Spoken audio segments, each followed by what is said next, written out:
Você abre a torneira, a água vem, o boleto chega e quase ninguém para pensar no absurdo disso. A coisa mais essencial da vida entra na sua casa como se fosse um favor mensal, cobrado por alguém. E então você descobre que existem famílias que atravessaram gerações inteiras sem viver sob esse relógio. Em muitas comunidades Amish mais tradicionais, a conta d'água nunca se tornou parte da rotina, porque a lógica deles nunca foi dependência, foi autonomia. Não é romantismo, não é folclore, não é uma fantasia sobre viver no passado. É uma decisão técnica, prática e fria. Se a água sustenta a vida, ela não pode ficar nas mãos de um sistema que falha, encarece e muda as regras sem pedir licença. Só que aqui está a parte que quase todo mundo entende errado. Quando se fala em Amish, a imagem automática é a mesma, de sempre o fundo ou uma bomba manual, um balde, alguma engenhoca antiga de fazenda, fim da história. Mas isso é só a camada visível. O que pouca gente percebe é que a força real não está em um único método. Está na mentalidade de nunca depender de um método só e, dentro dessa lógica, existe uma saída tão barata, tão silenciosa e tão ignorada que parece invenção de internet. Não é. É física. É um princípio tão simples que chega a incomodar a água circulando no ar ao seu redor, mesmo quando o céu não dá um pingo de chuva. Se esse tipo de conhecimento esquecido te prende mais do que qualquer promessa milagrosa, se inscreve agora, porque os próximos minutos vão te mostrar uma forma completamente diferente de pensar sobrevivência, casa e liberdade. Imagine o contraste. De um lado, cidades inteiras assustadas com racionamento, tarifas, estiagem, canos velhos, contas que sobem mais rápido do que o salário. Do outro, propriedades rurais que tratam a água não como produto, mas como fluxo. Algo que precisa ser entendido, guiado, guardado e respeitado. Essa diferença não começa no equipamento. Começa na pergunta que quase ninguém faz. De onde a sua segurança hídrica realmente vem?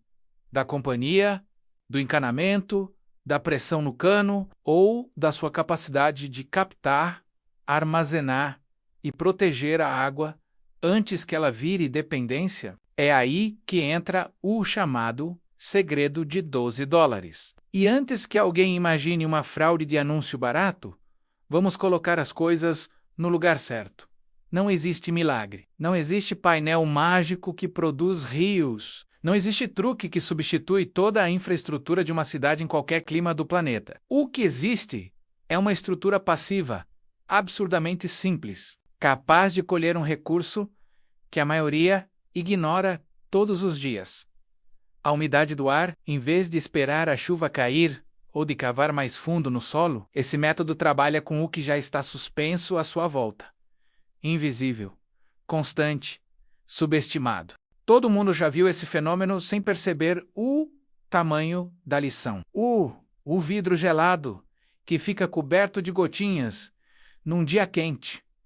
O para-brisa molhado antes do amanhecer. A grama brilhando cedo, mesmo sem chuva na noite anterior. Isso não é mistério. É condensação. Quando uma superfície esfria o suficiente, o vapor de água no ar deixa de ficar disperso e vira gota. Gota chama gota. Gota cresce. Gota pesa. Gota escorre. A natureza faz isso sozinha, toda noite.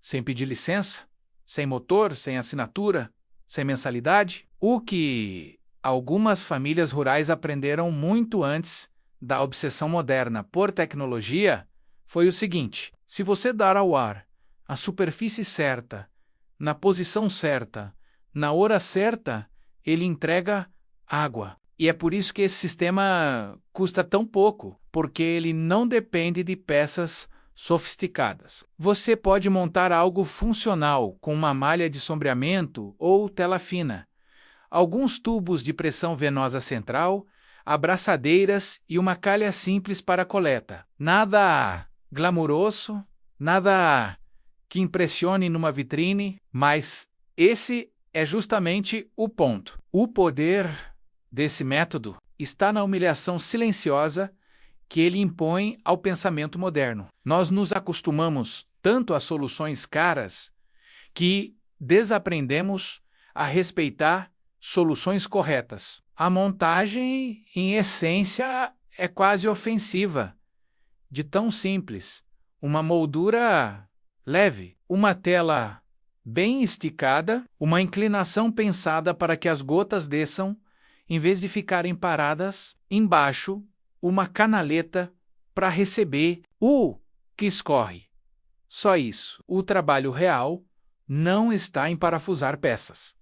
Está em entender o comportamento do ambiente. Gente demais falha porque trata a captação atmosférica como se fosse mágica, quando na verdade ela exige observação. O vento da noite importa, a umidade importa, a queda de temperatura importa, a posição do nascer do sol importa. Um sistema barato pode funcionar muito bem quando respeita o lugar e pode render quase nada quando é montado por impulso, no local errado, com a expectativa errada. O erro mais comum é imaginar que basta jogar uma tela no quintal e acordar com baldes cheios.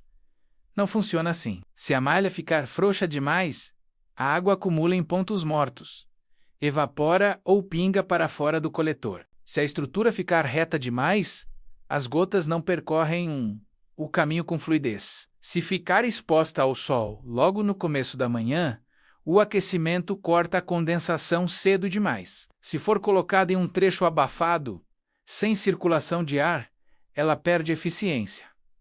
O segredo não está na compra do material, está no arranjo. Gente inteligente perde resultado por descuidar de detalhes que parecem pequenos, mas mudam tudo. Em geral, a tela funciona melhor quando fica firme, elevada do chão e orientada para receber a brisa mais constante do fim da tarde e da noite. A inclinação precisa ajudar a gravidade, não lutar contra ela. O ideal não é transformar a superfície numa bandeja, mas numa rampa. A água precisa nascer ali e já encontrar caminho para descer.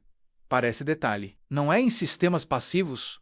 A diferença entre frustração e eficiência quase sempre mora na geometria. Agora vem a parte que separa curiosidade de compreensão. Nem toda água no ar é igual. Existe a umidade invisível do ambiente, que pode condensar quando a superfície esfria abaixo do ponto de orvalho. E existe a névoa, quando minúsculas gotículas já estão suspensas e atravessam a malha. Nos dois casos, a lógica é parecida. Oferecer uma superfície onde a água possa se prender, se unir e cair, mas o desempenho muda muito conforme o clima. Em áreas litorâneas, vales, regiões com madrugadas úmidas ou neblina frequente, o rendimento pode ser surpreendente. Em ambientes secos, quentes à noite e com pouca umidade relativa, o resultado será modesto. Isso não torna o método falso, só impede a fantasia. E fantasia é exatamente o que arruína a maioria das boas ideias. Quem promete independência hídrica instantânea em qualquer quintal está vendendo emoção, não realidade. A verdade é mais séria e, por isso mesmo, mais útil. Um coletor atmosférico simples pode reduzir dependência, criar reserva, oferecer água para usos específicos, reforçar a segurança da casa e, em climas favoráveis, produzir mais do que muita gente imagina. Escalado com Intelig.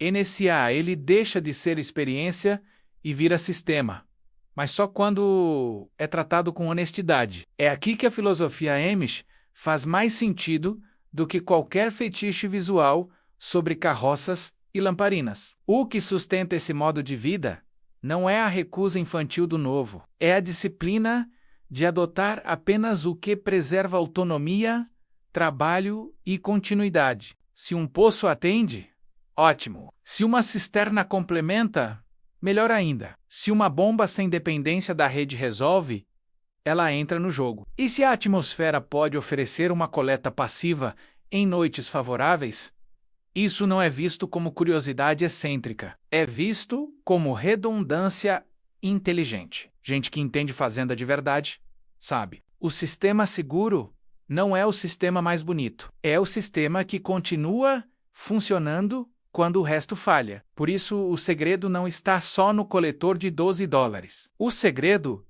é a mudança de mentalidade que ele exige. Você deixa de pensar em água como algo que chega até você e começa a pensar em água como algo que você sabe ler. Solo, telhado, vapor, orvalho, gravidade, armazenamento. De repente, a casa muda de categoria, ela para de ser apenas consumidora e volta a ser captadora. Isso assusta porque devolve responsabilidade, mas também devolve poder. E existe uma camada ainda mais interessante nessa história, porque quando você mergulha nas tradições rurais antigas da Europa e no conhecimento agrícola preservado por comunidades mais fechadas, percebe um padrão.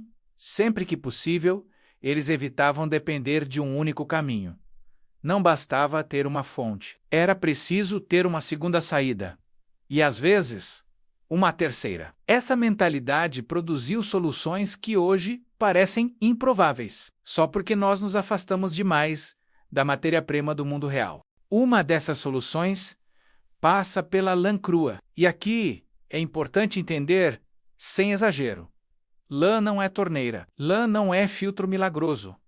Lã não substitui armazenamento sério, mas a fibra da lã tem uma propriedade extraordinária. Ela é higroscópica, o que significa que interage com a umidade do ar com uma eficiência muito superior à maioria dos materiais comuns. Em linguagem simples, ela segura vapor de água de um jeito que muita gente nunca imaginou. Em noites úmidas, sobretudo quando o ar esfria e há boa circulação, a lã exposta pode reter umidade suficiente para se tornar parte de um sistema complementar de coleta. É por isso que o conhecimento rural antigo valorizava tanto material natural. Não era superstição, era observação acumulada por gente que dependia daquilo para atravessar a estação ruim. Verão seco, inverno duro, distância de mercado, uma manta grossa de lã crua, pendurada onde o ar corre melhor, não cria água do nada. Ela aproveita a mesma lógica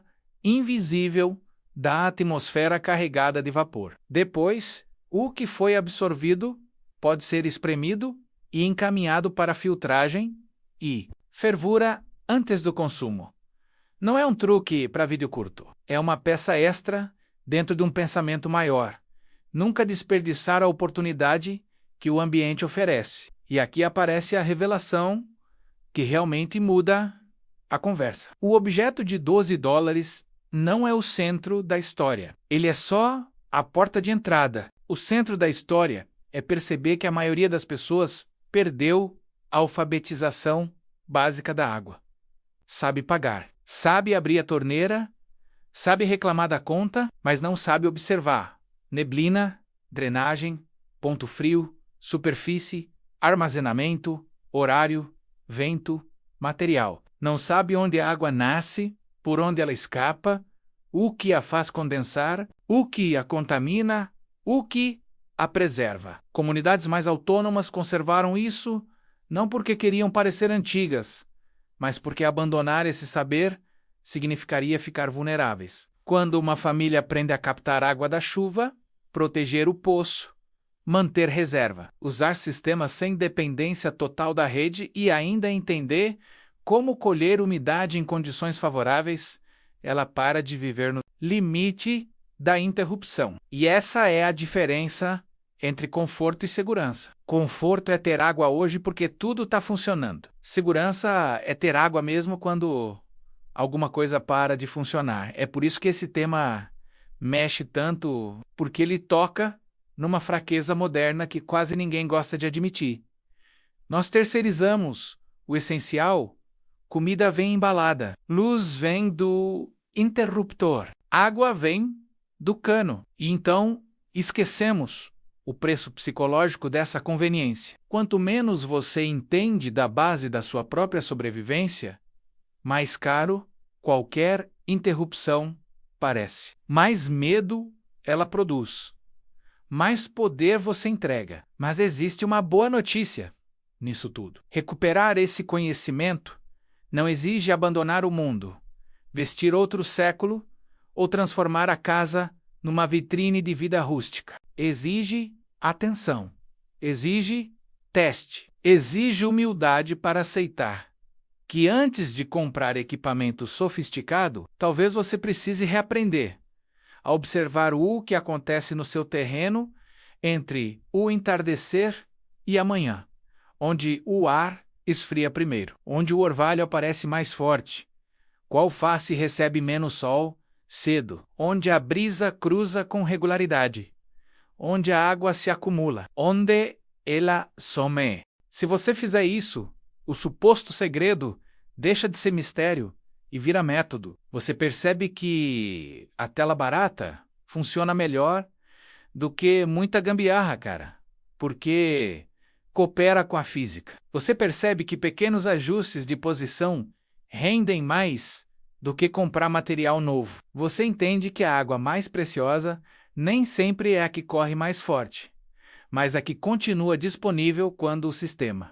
principal falha, e começa a enxergar a autonomia não como rebeldia, mas como maturidade. Claro, qualquer água coletada do ambiente deve ser tratada com seriedade. Poeira, partículas, resíduos do ar e da própria superfície exigem filtragem, e quando a finalidade for beber, desinfecção adequada ou fervura. Prudência não diminui o valor do método, aumenta. A diferença entre conhecimento ancestral e responsabilidade moderna é que o conhecimento verdadeiro nunca confunde simplicidade com descuido. No fim, talvez a frase mais importante não seja os Amish nunca pagaram por água. Talvez a frase mais importante seja outra. Existem pessoas que nunca aceitaram depender exclusivamente de uma conta para acessar o que sustenta a vida. E isso muda